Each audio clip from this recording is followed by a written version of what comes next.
तो दोस्तों हम बड़ी मेहनत से आपके लिए रोज एक दिल दहलाने वाली स्टोरी लेके आते हैं। और अगर आपको हमारी यानी खौफनाक रहस्य की स्टोरी पसंद आ रही है तो हमारे चैनल को सब्सक्राइब करें और बेल आइकन दबाना मत ताकि आपको हमारी लेटेस्ट वीडियो का नोटिफिकेशन सबसे पहले मिले और आप सबसे पहले हमारी हॉरर स्टोरी को एंजॉय कर सकें। रात चारों तरफ ऐसा अंधेरा कि हाथों हाथ नजर न आए। हवा भी जैसे इस बस्ती में रुक गई हो। गांव के डोर पर बनी वो पुरानी बावड़ी जिसके चारों तरफ जंगली झाड़ियां और सूखे पेड़ फैले थे, आज फिर किसी की बलि की प्रतीक्षा कर रही थी। घनी रात में गांव के दो आदमी एक बेहोश इंसान को खींचते हुए उस बावड़ी की ओर बढ़ रहे थे। उनके चेहरे पर डर और बेहोशिया दोनों साफ दिख रहे थे। ध्यान से, जरा भी आवाज मत करना, अगर कोई देख लेगा तो सारा काम बिगड़ जाएगा। अगर आज इसे नहीं चढ़ाया तो फिर हमारे घर में से एक एक कर सब मरेंगे जैसे पिछली बार हुआ था। मुझे प्रिया के मरने की चीख आज भी याद है। वो जैसे ही बावड़ी के किनारे पहुंचे, रुको, यह क्या कर रहे हो, कौन है ये आदमी? वो दोनों ठिठक गए। ये देशमुख परिवार के वारिस, गांव के सबसे पुराने और सरूद खानदान के लोग। उनके चेहरे की हवाइयां उड़ने लगी। हमें मत रोको, ये हमारी प्रथा है, हमारे पूर्वज की शपथ है। अगर हम इसे नहीं निभाएंगे तो हमारा पूरा वंश खत्म हो जाएगा। इंस्पेक्टर ने आगे बढ़ते हुए पूछा, कौन सी प्रथा? ये सब क्या बकवास है? गांव में एक भयानक सिलसिला कई सालों से शुरू था। कभी कोई किसान जो खेत की रखवाली कर रहा होता है, कभी कोई व्यापारी जो देर रात लौटता है, तो कभी कोई मासूम बच्चा जो गलती से रात में बाहर चला जाता है, रात में गायब हो जाते हैं। सुबह होते ही घर वालों को बस यह सुनाई देता है कि शायद किसी जंगली जानवर ने उठा लिया होगा या कहीं भाग गया होगा। पर कोई भी यह नहीं सोच पा रहा था कि यह सिलसिला आखिर बार बार क्यों हो रहा है। डर ने पूरे गांव को जकड़ लिया था। शुरुआत में लोगों ने इस पर ध्यान नहीं दिया और इसे अपशगुन मानकर चुप रह गए, लेकिन जैसे जैसे गायब होने वाले लोगों की संख्या बढ़ी, गांव के लोगों में दहशत फैलने लगी। इसी डर के माहौल में कुछ लोगों ने मिलकर इसका पता लगाने की ठानी। आयुष, श्रेष्ठ, तनिष्क और कुछ और दोस्तों ने मिलकर यह तय किया कि अब बहुत हुआ, अब हम पता लगाएंगे कि असल में हो क्या रहा है। उन्होंने गांव के हर कोने की निगरानी शुरू कर दी। हर अमावस्या की रात वो लोग छिप कर पहरा देते, लेकिन हर बार कोई ना कोई किसी न किसी बहाने से गायब हो जाता।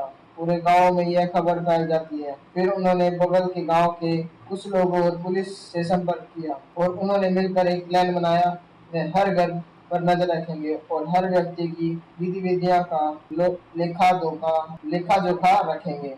गांव में चेतावनी दी गई कि जरूरी काम न होने पर कोई भी अमावस्या की रात घर से बाहर ना निकले, लेकिन इसके बावजूद भी कोई ना कोई गायब हो ही जाता था। इन्हीं कोशिशों के दौरान एक बड़ा सुराग मिला। देशमुख परिवार, गांव का सबसे अमीर और पुराना परिवार, जिनकी हवेली गांव के बीचों बीच थी। अमावस्या की रात में उनके घर की गतिविधियां कुछ ज्यादा ही डरावनी लगने लगी।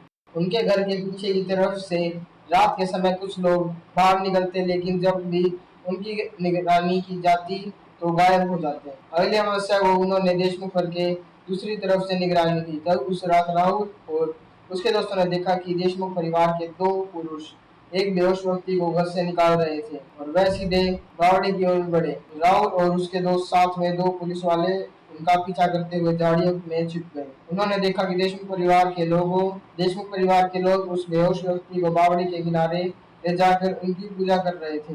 वो उसके सिर पर सिंदूर लगा रहे थे, उसकी गर्दन पर नींबू रगड़ रहे थे और मंत्र पढ़ रहे थे। फिर उसे बावड़ी में धकेल दिया।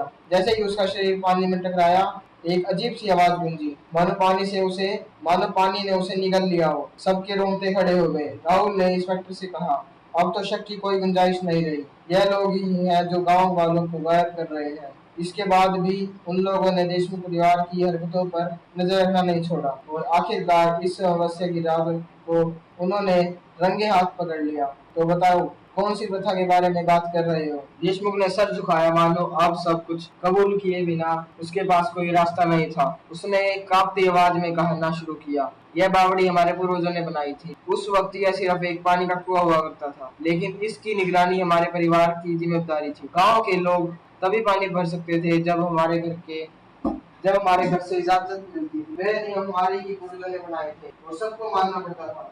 गांव वाले चुप थे। सन्नाटा फैल गया था। फिर एक दिन एक साधु गांव में आया, तब थी दोपहर।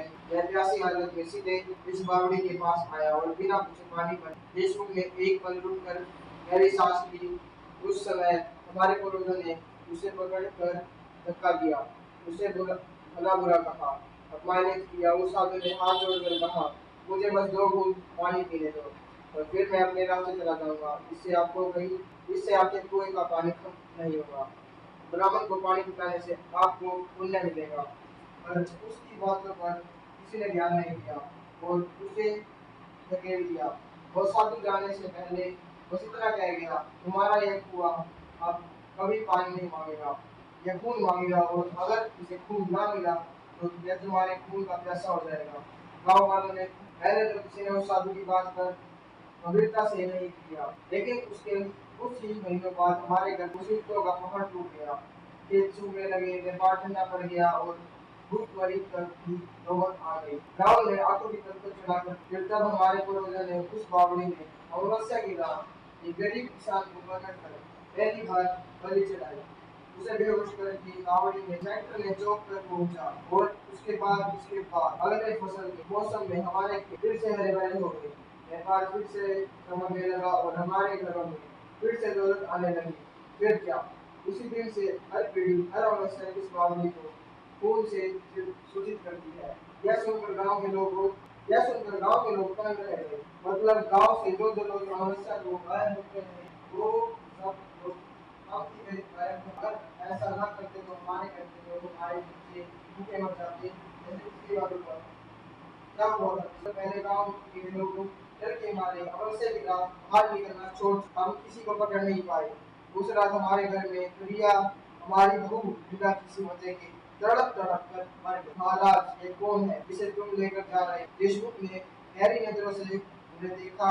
ये रामलाल, हमारे घर का बुढ़ा, बचपन से हमारे साथ है, कई पीढ़ियों से हमारे घर की सेवा करता रहा है। जब गांव वाले ने घर से बाहर निकलना बंद कर दिया तो हमें अपने ही सेवा करने वाले आप, अच्छा तो तुमने अपने ही घर की बांटने का फैसला कर। दोस्तों, आप हमारी और स्टोरी में यहाँ तक पहुँच चुके हैं, और अगर आप हमारी और स्टोरी को एंजॉय कर रहे हैं तो जैसे हम स्क्रीन पर दिखा रहे हैं वैसे हमारे चैनल को सब्सक्राइब करें, जिससे आपको हमारी वीडियो का सबसे पहले नोटिफिकेशन मिलेगा और आप हमारी हॉरर स्टोरी को सबसे पहले देख पाएंगे, सिर्फ इस बावड़ी को खुश करने के लिए। अगर नहीं करते तो हमारे घर से कोई ना कोई मरता। हमारे बच्चे, हमारी औरतें जो अब भी हमारे साथ हैं, शायद वो नहीं बचते। गांव वालों ने एक दूसरे की ओर डरी हुई नजरों से देखा। उस रात हवा में एक डरावनी सहम फैल चुकी थी।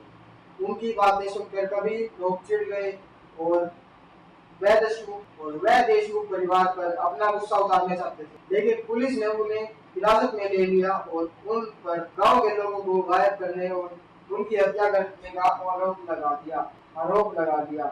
पर अगले ही दिन से घटनाएं और भी खौफनाक हो गई। देशमुख परिवार के सभी पुरुष जेल में रहस्यमयी हालत से ले पड़ने लगे। किसी का गला खुद ही कट गया, किसी की आंखों से खून बहा और किसी के बिना वजह दिल का दौरा पड़ने से दम तोड़ दिया। उनके घर की औरतों ने जो खाना पकाया वो कुछ ही समय में सड़ जाता और उनके घरों में भूखमरी छा गई। बच्चों की तबीयत बिगड़ने लगी और एक एक करके सारे परिवार के सदस्य अजीब और दर्दनाक मौत मरने लगे।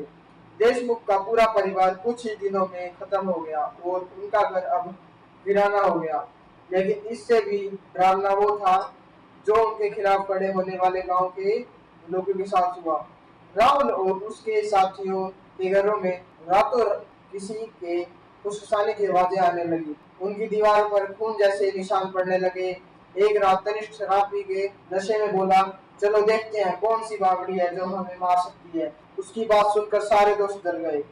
तुम लोग डरते रहो, मैं अकेला जाता हूँ और देखता हूँ। राहुल और दोस्तों ने उसे रोका, लेकिन तनिष्क जिद पकड़कर अकेला ही बावड़ी की ओर चला गया। अगली सुबह बावड़ी के किनारे तनिष्क के कपड़े मिले, सलीके से तय किए हुए, जैसे किसी ने उन्हें ध्यान से रखा हो। लेकिन तनिष्क का कहीं कोई निशान नहीं था।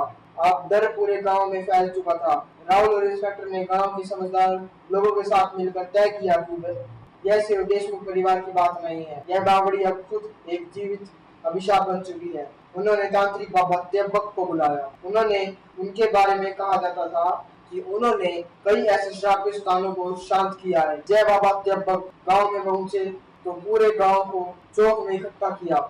इस बावड़ी की प्यास अब सिर्फ बलि से नहीं बुझेगी, यह अब खुद एक जीवित शक्ति बन चुकी है और इसे अगर नहीं रोका गया तो यह पूरे गांव को निगल जाएगी।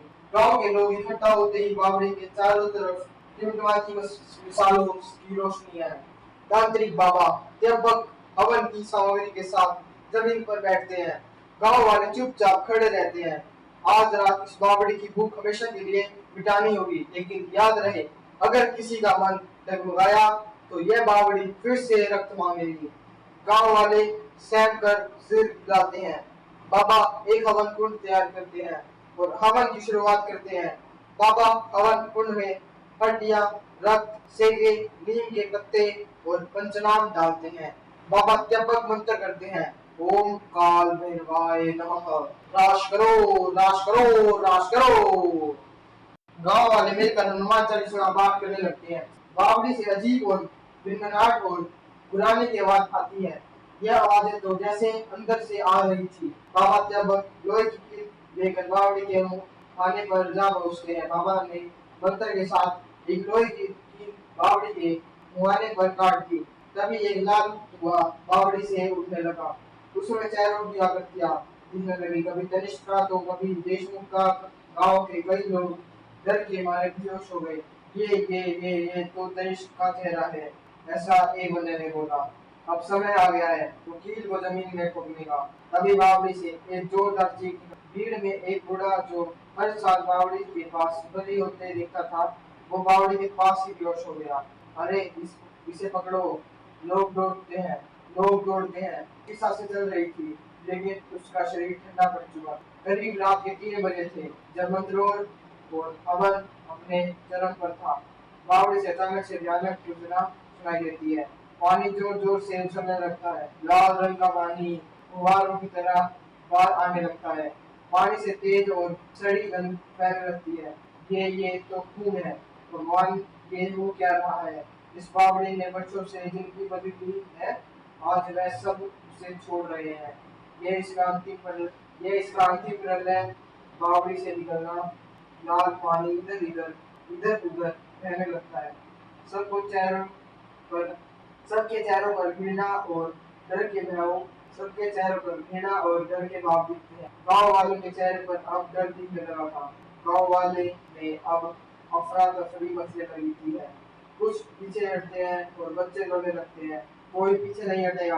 अगर तुमने रैप खोया तो यह सब कुछ फिर से शुरू करना होगा। गांव वाले कांपते हुए अपनी जगह पर टिके रहते हैं। बाबा लोहे की मोटी सलाख उठाते हैं और बावड़ी के मुहाने पर गाड़ देते हैं। जैसे ही उस लाख में कील रखती है, बावड़ी से कुछ देर के लिए एक कर्कश चीख निकलती है। फिर सब कुछ शांत जाता है। बावड़ी को लोहे की मोटी सलाखों से बांध कर दिया जाता है और उसके ऊपर पीपल का पेड़ लगाया जाता है। खत्म हो गया? नहीं, यह पूरी तरह शांत नहीं हुआ है। इसकी भूख हमने अभी सुला दी है, लेकिन यह फिर से ना जाग जाए, इसलिए हर अमावस्या की रात इस बावड़ी के पास गांव का कोई ना कोई बुजुर्ग दिया जलाएगा और हनुमान चालीसा का पाठ करेगा। यह शर्त है। अगर यह निभाई नहीं गई तो यह भूख फिर से जाग उठेगी। मौत का तांडव दोबारा से शुरू हो जाएगा। अब पीछे आकाश में अमावस्या का अंधकार फहराता है, लेकिन गांव वालों के चेहरे पर राज की झलक। गांव वाले आज भी कहते हैं कि जो भी खून से सींचा जाता है उसका अंत हमेशा विनाश में ही होता है। यह कहानी आपको अच्छी लगी है तो हमारा चैनल सब्सक्राइब करें और बेल आइकन दबाना मत भूलना, ताकि आपको हमारी वीडियो का नोटिफिकेशन सबसे पहले मिले। और अगर आपके पास ऐसी ही कोई कहानी है तो हमें कमेंट में जरूर भेजिएगा। हम कोशिश करेंगे कि अगली बार एनिमेटेड स्टोरी आपकी होगी। So thanks for watching, bye guys. मिलते हैं अगली वीडियो में इसी ऐसी ही एक और दिल देने वाली एनिमेटेड स्टोरी के साथ। So bye guys, once again now.